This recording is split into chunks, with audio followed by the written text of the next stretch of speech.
हाय। इस वीडियो के अंदर हम section 105 of transfer of property act को समझेंगे।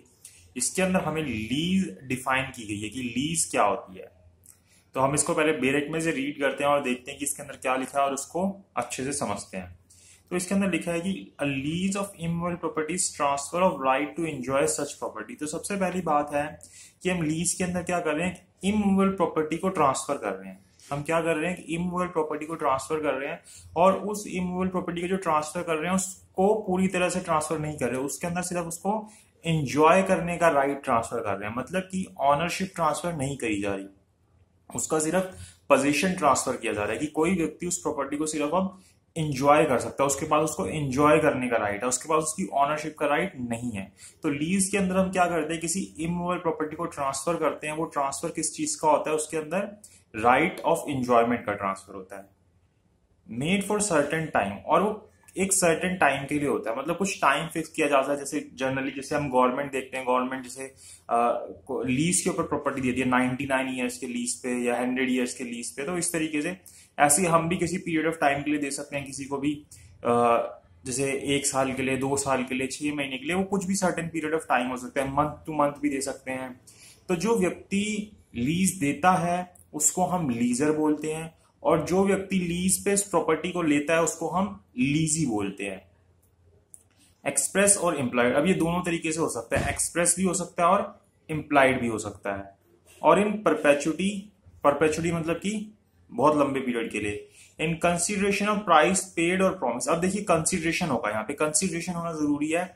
अब कंसिडरेशन जो है वो पे हुआ हो भी चुका हो सकता है कि पे हो चुका हो, या फिर ये भी हो सकता है प्रॉमिस किया गया हो कि ये कंसिडरेशन पे किया जाएगा, प्रॉमिस्ड, और ऑफ मनी।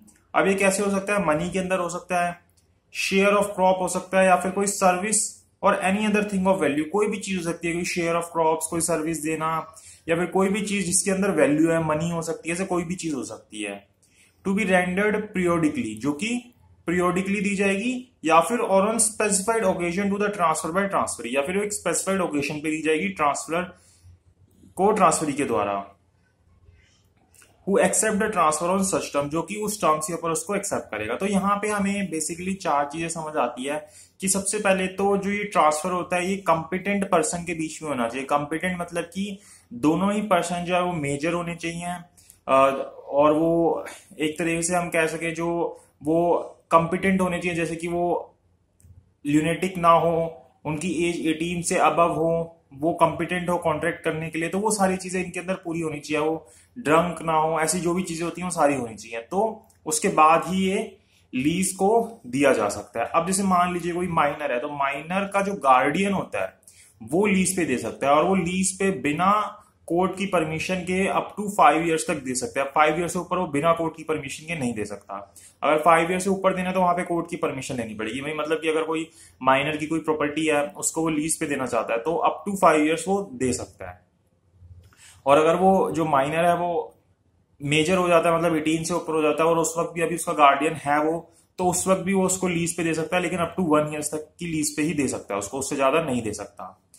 तो कंपिटेंट पर्सन होना चाहिए। उसके बाद एक टर्म के लिए होना चाहिए। टर्म मतलब कि एक पीरियड के लिए होना चाहिए। जैसे मैंने बताया कि 6 महीने के लिए, साल के लिए, महीने के लिए, 2 महीने के लिए, साल के लिए, 2 साल, 3 साल, 4 साल, 10 साल, कितने भी एक पीरियड के लिए होना चाहिए, सर्टेन पीरियड ऑफ टाइम के लिए होना चाहिए। उसके बाद क्या बात बोली गई कि एक उसके अंदर डिमाइस मतलब कि उसको अंदर हम क्या चीज को ट्रांसफर कर रहे हैं, उसको एंजॉय करने का राइट ट्रांसफर कर रहे हैं।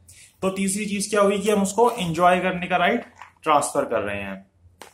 और चौथी बात क्या हो जाएगी कि उसके लिए कुछ कंसिडरेशन होगा, जैसे कि प्रीमियम या फिर रेंट। अब प्रीमियम क्या होता है, जब हम एक बारी में पूरा अमाउंट पे कर देते हैं तो हम उसको प्रीमियम बोल देते हैं, और जब जैसे हम मंथली रेंट पे करते हैं तो उसको हम रेंट बोल देते हैं। मंथ टू मंथ कोई चीज जब हम पे कर रहे होते हैं, जैसे हम जनरली भी देखते हैं, तो उसको हम रेंट बोल देते हैं। यहाँ पे lessor, lessee, premium and rent define किया गया इसी के नीचे। The transferor is called the lessor, जो अपनी प्रॉपर्टी को ट्रांसफर कर रहा है, मतलब उसको एंजॉय करने का राइट ट्रांसफर कर रहा है, उसको हम लीजर बोलेंगे। The transferee is called the lessee, और जो ले रहा है उस प्रॉपर्टी को उसको हम लीजी बोलेंगे। The price is called the premium, और जो उसके अंदर प्राइस दिया गया उसको हम प्रीमियम बोलेंगे। And the money, share, service और other thing to be render is called the rent, और ये जो बाकी सारी चीजें हम टाइम टू टाइम पे करेंगे उसको हम क्या बोलेंगे, रेंट बोलेंगे। तो यही हमें लीज जो है डिफाइन करी है। फिर उसके आगे जैसे सेक्शन 106 के अंदर हमें बताया गया कि ड्यूरेशन ऑफ लीज क्या होगी, सर्टेन लीज की ड्यूरेशन क्या होगी, जहां पे हमने डिटरमाइन नहीं कर रखा अपने एग्रीमेंट के अंदर। ऐसी फिर आगे सेक्शन 107 के अंदर बता रखा है। तो वो सारे हम आगे आने वाले सेक्शंस के अंदर देखेंगे।